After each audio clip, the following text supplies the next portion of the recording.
A black female military officer was pulled over and wrongfully arrested by a white police officer. He had no idea that this moment would change his life forever. Before we dive into today's story, don't forget to like, subscribe, and share to support the channel. Your support helps us bring more amazing stories your way. Thank you. "You see that guy?" Morris muttered, tilting his head toward the black man jogging past the gas station. His partner, Officer Daniels, barely glanced up from his coffee.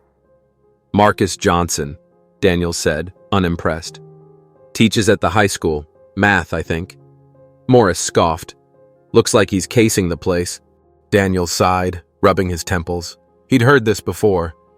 "Morris, man, let it go." But Morris never let anything go. Officer James Morris had worn the badge for 10 years, and in that time, he'd built himself a reputation in Riverside. Not for solving big cases, not for heroics, but for keeping certain people in check. The kind who didn't look like him. The kind who, in his mind, didn't belong. Oh, he was careful, smart about it, never left enough behind to get himself in real trouble. His reports were airtight. Subject appeared suspicious. Subject became combative. Officer feared for safety. The same words, recycled over and over, justified every stop, every arrest. And somehow, the complaints? They always disappeared. Morris had friends in the right places. Captains who liked his numbers. Judges who dismissed his cases with barely a glance. No one really questioned his methods, not when his paperwork was clean, not when the streets were safer. And Morris? He loved it, loved the power, loved watching the fear settle in when he pulled up behind a car driven by a black man, loved the way store owners nodded approvingly when he kept an eye on certain customers. He wasn't just enforcing the law, he was shaping Riverside into the kind of town he believed it should be, which meant people like Marcus Johnson. They didn't belong. It wasn't just Marcus. There had been plenty before him. A 17-year-old kid, Kashawn Reed, walking home from his part-time job. Morris had stopped him, claimed he matched the description of a robbery suspect. Didn't matter that the suspect was 30 years old and 200 pounds heavier. When the kid hesitated, because hell, why wouldn't he? Morris had him face down on the pavement, handcuffs digging into his wrists. A little resisting arrest charge fixed that problem real quick. Then there was Sarah Chen, a 65-year-old woman crossing Main Street too slowly for Morris's liking. He'd hit the siren, barked orders at her like she was some loitering thug. When she didn't move fast enough, he wrote her a ticket. And then there were the ones Morris made sure no one talked about. The bruises that faded before a formal complaint could be filed. The kids too scared to tell their parents what really happened. The people who learned, after one too many stops, to avoid his part of town altogether. No, Morris didn't make mistakes, because he knew the game. And as long as he played it right, no one could touch him. Daniels used to argue with him, back when he was new, fresh out of the academy, still naive enough to believe that the badge meant something more. "Why him, Morris? You're always stopping the same damn people." Morris had just shrugged, flashing that smirk of his. "Because they're the ones always up to something." Daniels had stopped arguing after a while. He had a mortgage, a wife, kids. Morris wasn't worth the trouble. Besides, what could he do? That's what everyone told themselves. What could they do? So Morris kept at it. The unchecked power, the quiet terror. And it only made him bolder, until the day he pulled over the wrong person. Sarah Thompson had worn many titles in her life: soldier, officer, leader, but there was one she carried with particular pride: survivor. 20 years in the Army had sharpened her in ways most people couldn't understand. 2 tours in Afghanistan, countless missions, the kind of work that kept a country safe but left scars on the ones who did it. She'd learned discipline, learned control, and more than anything, she'd learned how to recognize a threat before it even made its move. And today, the threat was sitting behind a windshield, fingers drumming on the side of a police cruiser. She knew the type. The ones who looked at her uniform and only saw the color of her skin. The ones who sneered when she stood in front of a classroom full of new recruits, teaching them about integrity, about honor. The ones who believed a badge was a license, not a duty. She'd seen them in the military, seen them in airports, in grocery stores, in quiet suburbs, where the sight of a black woman in a nice car turned heads like she was a trespasser on her own land. And now, she was seeing one in her rearview mirror. The light turned green. Sarah drove forward, steady, precise. The patrol car stayed glued to her bumper. 4 blocks. 5. She kept her speed exactly at the limit, her hands at 10 and 2. No sudden movements, no excuses. Then, like clockwork, flashing red and blue, she sighed, pulled over to the side of the road, and let her fingers hover over the dash cam. With a quiet click, it started recording. This wasn't her first time playing this game. The officer approached slowly, the heavy stomp of his boots against asphalt. When he finally came into view, Sarah got her first full look at him. White, stocky, mid-40s, smirking. She didn't need to see his nameplate to know exactly what kind of cop he was. The kind who took his time pulling over black drivers but barely glanced at the pickup trucks blowing past stop signs. The kind who thought a uniform made him untouchable. Sarah held Morris's gaze, steady and unshaken. She had seen men like him before, men who thought power meant dominance, that authority was a free pass to intimidate. They all had the same look in their eyes, entitlement dressed as law enforcement. He flipped through her documents with exaggerated slowness, his thumb pausing over her military ID. His smirk, already smug, curled into something nastier. Here it comes. You expect me to believe this is real? His voice was coated in condescension, the kind meant to provoke. Sarah didn't blink. It is real, officer. I am Lieutenant Colonel Sarah Thompson, U.S. Army. Morris snorted. Right. And I'm the damn Secretary of Defense. His fingers drummed against the roof of her car, his weight shifting slightly as he let the moment drag, stretching the silence between them. It was a test. He wanted her to react, to stumble, to flinch, to give him something to justify what he had already decided to do. But Sarah had been tested by men far more dangerous than James Morris.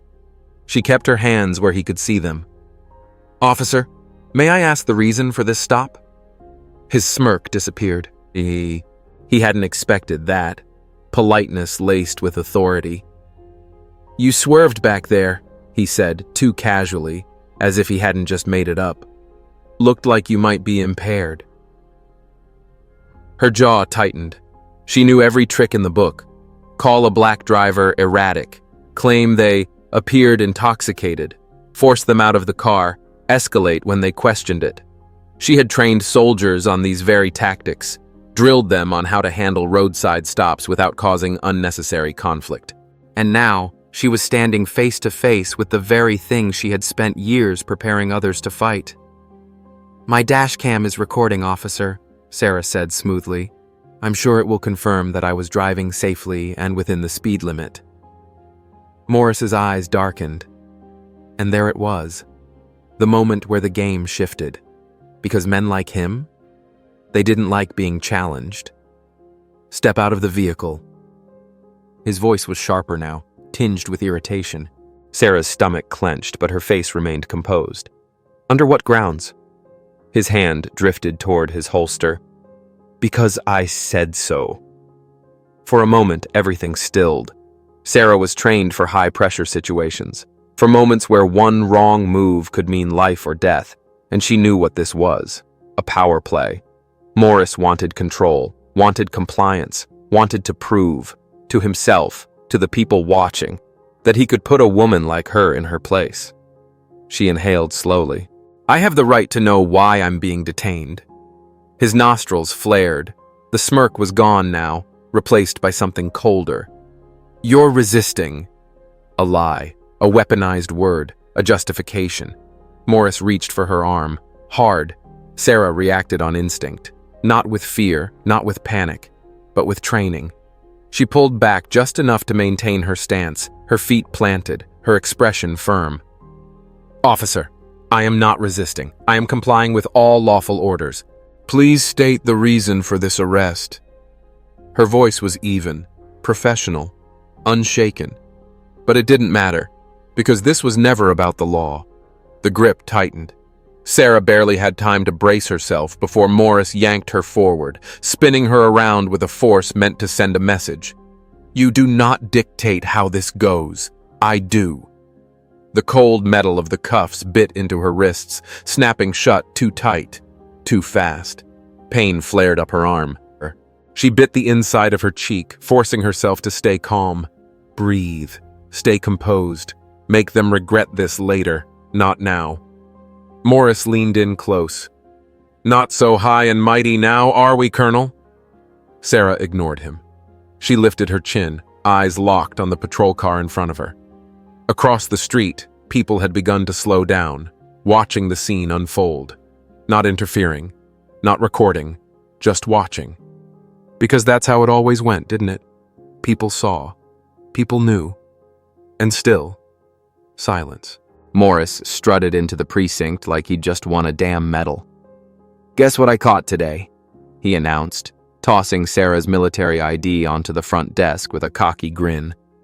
Another fake trying to play soldier. A few chuckles rippled through the room. One officer, sitting behind a monitor, barely looked up. "That right?" Morris leaned in, voice dripping with smug satisfaction. "Oh yeah, claimed she was a lieutenant colonel. Had a whole story too. Military ID and everything." "You believe that?" Somewhere in the back, someone snorted. "Bet she pulled the 'I serve this country' card, huh?" Morris smirked. He loved when they got it. The little inside jokes, the quiet understanding. His kind of people. Except not everyone was laughing. Sergeant Rodriguez, short, sharp-eyed, the kind of cop who paid attention, was standing near the intake desk, arms crossed tight over her chest. She didn't say anything at first, just stepped forward and picked up the ID Morris had so casually tossed aside. The room was still buzzing, but she had gone completely silent, studying the card. Then, without a word, she turned it over, checking the holographic security features. The crease in her forehead deepened. Slowly, carefully, she looked at Morris. "You ran this through the system?" she asked, her voice flat. Morris waved a dismissive hand. "Didn't need to. I mean, come on, Rodriguez. Look at her. You think someone like that?" Rodriguez's head snapped up. "Someone like what, Morris?" The room got quieter. Morris scoffed, but something about the way Rodriguez was looking at him made his throat feel tight. "Relax," he muttered, shifting his weight. "I'll check it now if it makes you feel better." But Rodriguez wasn't waiting for him. She was already moving toward the nearest computer. A few keystrokes, a pause, and then a sharp inhale. And just like that, the air in the room changed. Sarah had been quiet up until now. Handcuffs too tight around her wrists, shoulders stiff from being shoved into a chair like she was some petty criminal. She watched as Rodriguez's expression shifted, from doubt to something heavier. Then, without warning, Rodriguez turned. "Get those cuffs off her, now!" Morris blinked. "What?" "You heard me." Morris let out a laugh, half disbelief, half irritation. "Rodriguez, I don't know what game you're playing here, but Rodriguez cut him off. "Morris, do you have any idea who you just arrested?" Silence. Rodriguez turned back to Sarah, who still hadn't said a word. "Ma'am," she said carefully, formally, respectfully, "I need to confirm something with you. You are Lieutenant Colonel Sarah Thompson, U.S. Army?" Sarah met her gaze and nodded once. "Yes." Rodriguez exhaled sharply, rubbing a hand down her face. "Jesus Christ." Morris's stomach tightened. "Okay, so what? If she really is military, I'll let her go. No harm, no foul." Rodriguez looked at him like he was the dumbest man alive. "You don't get it, do you?" she hissed, voice low, sharp. "You just put your hands on an active duty Lieutenant Colonel, Morris. You think that's just gonna disappear?" The words hit like a hammer. Morris's mouth opened. then shut. For the first time that day, he had nothing to say. Sarah finally spoke. "I'd like my phone call now." Rodriguez nodded immediately. "Of course, ma'am." Morris took a step forward. "Hold on." Rodriguez turned so fast that Morris actually flinched. "You sit down and shut up," she snapped. "You've done enough." Sarah took the phone, dialing a number with steady fingers. The line rang once, twice. Then, "Colonel James Martinez speaking." She pressed the receiver closer. "Colonel, it's Sarah Thompson." A pause. Then Martinez's voice, sharp and alert. "Sarah, where are you?" Sarah let out a slow breath. "Riverside Police Department. Under arrest." Silence. Then, the shift. The change in tone. "Put the arresting officer on the phone." Sarah turned, extending the receiver. "Officer Morris, the colonel would like a word." Morris hesitated, but he couldn't refuse, not with everyone watching now. He took the phone, clearing his throat. "This is Officer Morris." Martinez didn't even let him finish. "You have exactly 1 hour to release Lieutenant Colonel Thompson and issue a formal apology before I personally contact the police commissioner, the mayor's office, and the Department of Justice." Morris swallowed hard. "Sir, do not speak. Listen." The entire room was dead silent. "I expect an incident report, body cam footage, and a direct statement from Sergeant Rodriguez within the hour. If I do not have confirmation of her release by then, I will make damn sure you and every officer involved in this unlawful arrest feel the weight of the Pentagon's legal team. Am I clear?" Morris barely managed to get the words out. "Yes, sir." "Good.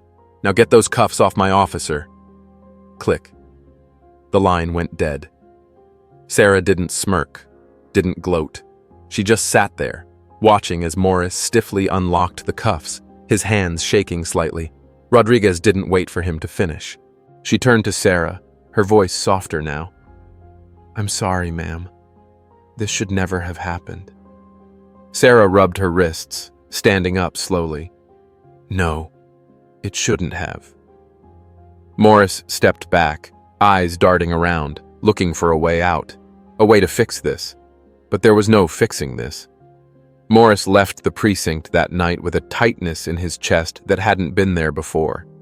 The station felt different, like a place he no longer belonged to. Normally, when he walked in, there was a rhythm to it. The nods from officers, the quiet exchanges, the inside jokes that made up the brotherhood of the badge. But now, the air had shifted. The usual nods were absent. Conversations stopped when he entered a room, replaced by uneasy glances and whispers just quiet enough that he couldn't make out the words. He told himself it was temporary. It always was. People would move on, they always did. But this time, something was different. Sarah Thompson had wasted no time. The moment she stepped out of that precinct, she was already setting things in motion. This wasn't just about her. This was about every person who had ever been forced to swallow their anger and keep their head down. She started making calls, and the first one was to Marcus Johnson. The line was quiet for a moment before his voice came through, steady but laced with something heavy. She didn't have to remind him what had happened. He had never forgotten. "You remember that day?" she asked. And when he finally answered, it wasn't hesitation she heard. It was resolve. Sarah knew she couldn't do this alone, but she also knew she didn't have to. Over the years, she had built relationships with people who understood how to fight battles without ever stepping onto a field. She reached out to fellow veterans, people trained in intelligence gathering, documentation, and legal strategy. They worked methodically, pulling every piece of evidence they could find: dashcam footage, body cam records, old complaints that had been swept under the rug. Every name they uncovered led to another, and soon, the list of Morris's victims was longer than anyone had anticipated. Morris had always relied on fear to keep people silent, but fear only worked when people felt alone. And now, they weren't. Marcus Johnson stepped forward first, then Denise Carter, the woman Morris had thrown to the ground during a traffic stop. Then came a father whose teenage son, had been left bleeding on the sidewalk after Morris decided he fit the description. One by one, people spoke, and their stories painted a picture that was impossible to ignore. This wasn't an isolated incident. This wasn't a misunderstanding. This was a pattern. Inside the precinct, the shift was undeniable. Sergeant Rodriguez had filed an official report, making it impossible to bury the incident. Officers who had once exchanged knowing glances with Morris now kept their distance. His own partner had put in a transfer request. The union lawyer called him into a meeting, his usual easy confidence gone. This wasn't just another complaint. It was turning into a full-scale investigation. Morris sat stiffly in the chair across from him, jaw tight as the lawyer's words sank in. "This is getting worse," the man warned. "It's not just about her anymore. They're pulling everything." Morris scoffed, shaking his head. "This is bullshit." But for the first time, no one agreed with him. Then the media got hold of the story. At first, it was a small piece in the local paper. Lieutenant Colonel wrongfully arrested by Riverside Police. But then came the video, the dashcam footage, the body cam recordings. The world saw Sarah standing firm, unshaken, while Morris spat orders at her. They saw the way his hand tightened around her arm, the way the bruises had already started forming before she even made it to the station. They saw the restraint in her eyes, the discipline in her posture. And then they saw the testimonies. Marcus Johnson, Denise Carter, the father of the bleeding teenager. Their voices filled the screens, and suddenly it wasn't just about one bad cop. It was about every single one who had ever gotten away with it. Morris felt the weight of it in every small moment. His usual parking spot was taken when he arrived at work. His desk had been moved, positioned closer to the captain's office, where he was now under quiet but direct supervision. The officers he had once called friends no longer met his eyes. At the coffee shop near the station, the barista who used to greet him with a smile barely looked at him when she handed him his cup. No free refills, no small talk, just a cold, detached transaction. The chief called him into his office and closed the door behind him. The air was heavy, the conversation already decided before it had even begun. "You need to get ahead of this," the chief said, voice low and measured. "Make a statement. Apologize." Morris scoffed, leaning back in his chair with forced confidence. "Apologize for what? Doing my job?" The chief exhaled sharply, rubbing a hand over his face. "This isn't going away. You need to start thinking long-term." But Morris wasn't thinking about the future. He was thinking about survival. Because when a man like him starts to fall, the world doesn't catch him. It watches. And Sarah? She was watching too. Because this wasn't just about justice anymore. This was about accountability. And James Morris was finally running out of places to hide. The hearing room carried the kind of silence that weighed on the chest, thick with unspoken tension. The walls, lined with department officials, internal affairs officers, and a handful of press representatives, bore witness to what was no longer just an internal matter. The police panel sat at the front, their expressions carefully neutral, though the gravity of the situation was evident in the furrowed brows and tightened lips. They weren't just reviewing a complaint. They were deciding the fate of a man who had, for years, operated with impunity. Sarah Thompson sat at the witness table, her posture upright, her uniform crisp, her expression composed yet unyielding. She had been in high-pressure situations before, had stood in war zones where life and death were separated by mere seconds. But this moment was different. This wasn't combat in the traditional sense, but it was a battle nonetheless. A battle for truth, for justice, for every person who had ever been silenced by fear. Across the room sat James Morris, the man who had once worn his badge like a shield, untouchable and unchecked. His uniform, though neatly pressed, no longer carried the authority it once did. There was a stiffness in his posture, his fingers twitching slightly against the table, a telltale sign of a man who knew the ground beneath him was beginning to crack. The chairman of the panel, an older man with graying hair and a stern countenance, cleared his throat before speaking. Lieutenant Colonel Thompson, you may proceed with your statement. Sarah adjusted the microphone slightly, her gaze steady as she addressed the panel. On the morning of my arrest, I was pulled over without cause by Officer Morris. I complied with every directive, remained calm, and asserted my rights. Yet my treatment was predetermined. His actions were not about law enforcement, they were about power, about control. I have spent over 20 years in the military, serving and protecting this country, and yet, in that moment, none of that mattered to him.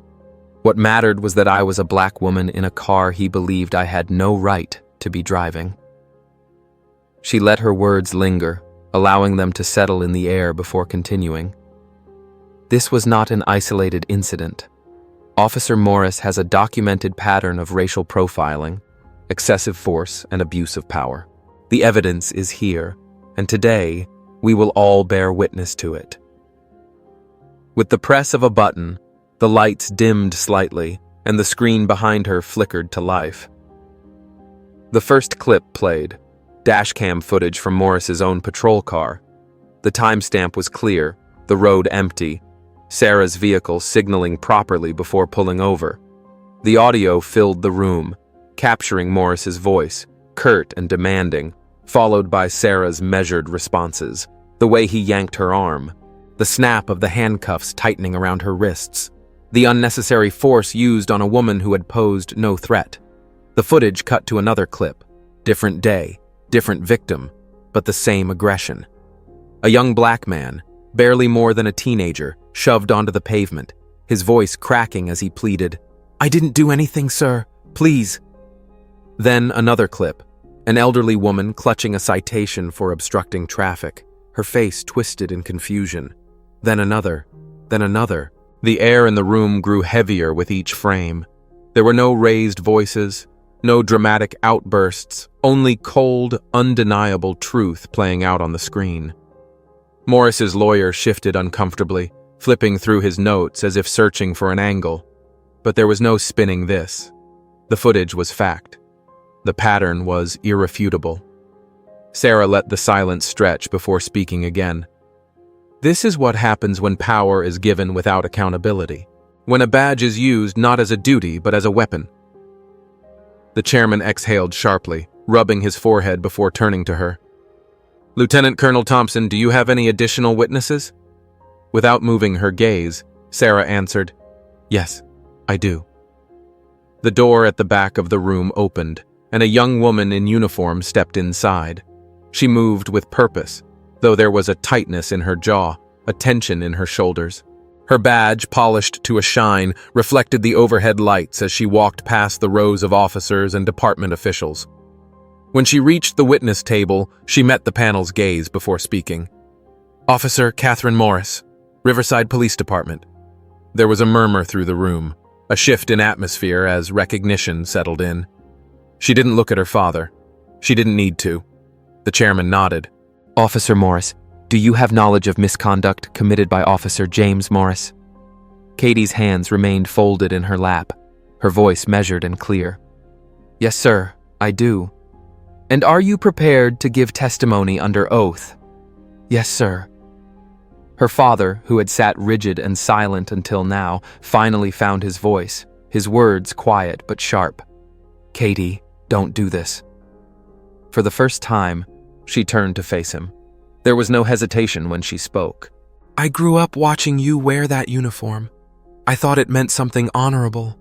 I thought you were someone I could admire. But I know better now. She swallowed before continuing, her voice unwavering. I watched you come home and laugh about the people you stopped. I listened to the way you justified things that never should have been justified. And I stayed silent because I was your daughter, and I wanted to believe that you were doing the right thing. But I can't stay silent anymore. Morris's jaw clenched, his fingers tightening into fists, but he said nothing. The chairman looked at her. Officer Morris, have you submitted a formal statement regarding your father's conduct? Yes, sir. I have. James Morris closed his eyes for a brief moment, his breathing shallow. His own daughter had sealed his fate. The panel deliberated for barely an hour before returning with their decision. James Morris was found guilty of misconduct, excessive force, and racial discrimination. His employment was terminated effective immediately. His badge was revoked. His case was referred for criminal prosecution. When the verdict was read, he didn't argue, didn't lash out, didn't protest. He only sat there, staring at the table as the weight of it all finally pressed down on him. Outside the courthouse, Sarah stepped into the afternoon light, the air crisp with something that felt close to relief. She didn't smile, didn't celebrate, but she felt the shift, the quiet acknowledgement that something had changed. Across the street, familiar faces stood watching. Marcus Johnson, Denise Carter, the father of the boy Morris had once brutalized. They weren't cheering, weren't clapping, but they were standing a little taller, breathing a little easier. The world didn't end for James Morris, but it sure as hell got smaller. Gone were the days when he walked into the Riverside Police Department with his head high, his badge gleaming under the fluorescent lights. Gone were the nods from fellow officers, the smirks they exchanged when another complaint against him disappeared. Gone was the certainty that no matter what he did, the system would always have his back. Instead, he sat in a dimly lit security booth, watching over an empty parking lot behind a strip mall that had seen better days. His uniform, no longer navy blue but an off-brand security guard's cheap polyester, itched at his neck. The flashlight in his hand was heavier than it needed to be, a sad replacement for the weight of a badge he had once believed made him untouchable. A group of teenagers loitered near the gas station across the street. A year ago, he would have pulled over without hesitation, made them scatter with a few sharp words, maybe even a hand on his holster for good measure. Now, they barely glanced at him. He wasn't a cop anymore. He was nobody. Change had come to Riverside, slow at first, then all at once. The case against Morris had been the first domino, but it wasn't the last. Sarah Thompson had made sure of that. In the weeks following the hearing, she had been called into meetings with city officials, community leaders, and police oversight boards. They didn't just want to fire one officer. They wanted to fix the system that had allowed him to operate unchecked for years. So she helped draft new policies, ones that required more transparency, stricter oversight, and real consequences for misconduct. Body cameras were now mandatory, and failure to activate them came with automatic suspensions. A civilian review board was established, made up of retired law enforcement, community advocates, and legal experts who had the power to investigate complaints independently. And most importantly, racial bias training wasn't just a box to check anymore. It was a requirement, led by people who had actually lived through it. Morris had been a symptom, but the disease ran deep. And Sarah wasn't interested in temporary fixes. She was here to rebuild from the ground up. 1 year later, the numbers spoke for themselves. Complaints of racial profiling had dropped by 60%. Use of force cases were at an all-time low. Officers who had once turned a blind eye to bad behavior were speaking up. The culture inside the department was shifting, and while change was never easy, it was necessary. At the heart of it all was Sarah. She didn't take a high-ranking office job or a title with prestige.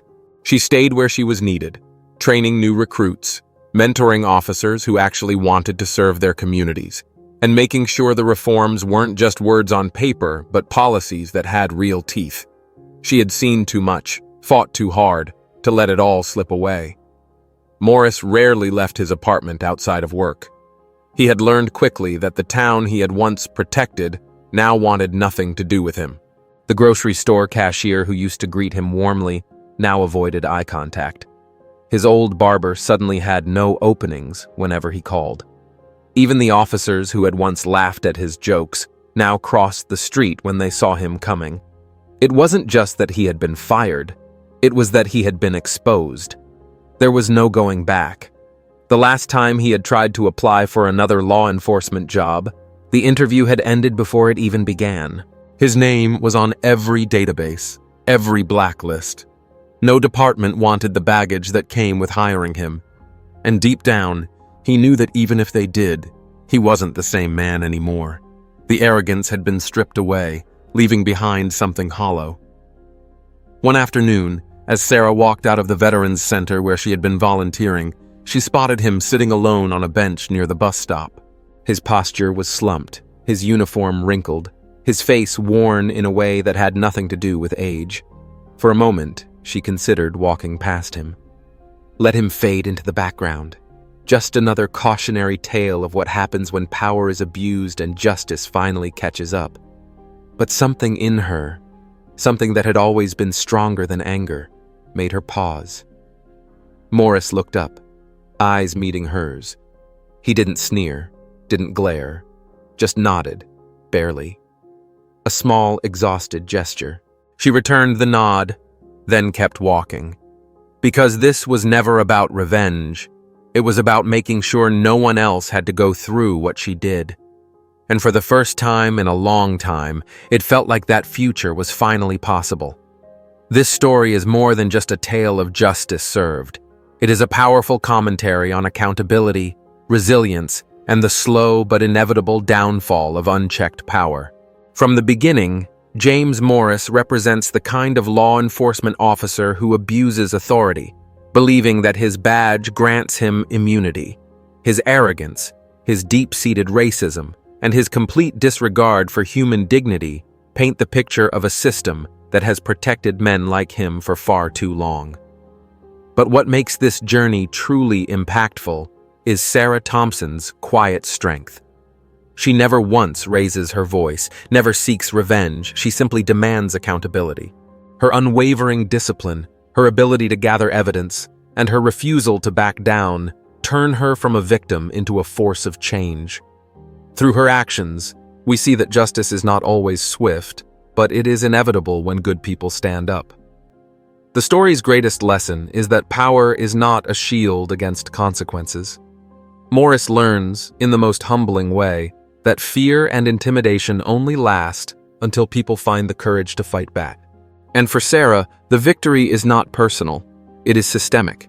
Because true justice is not just about punishing the guilty, it is about making sure the cycle never repeats.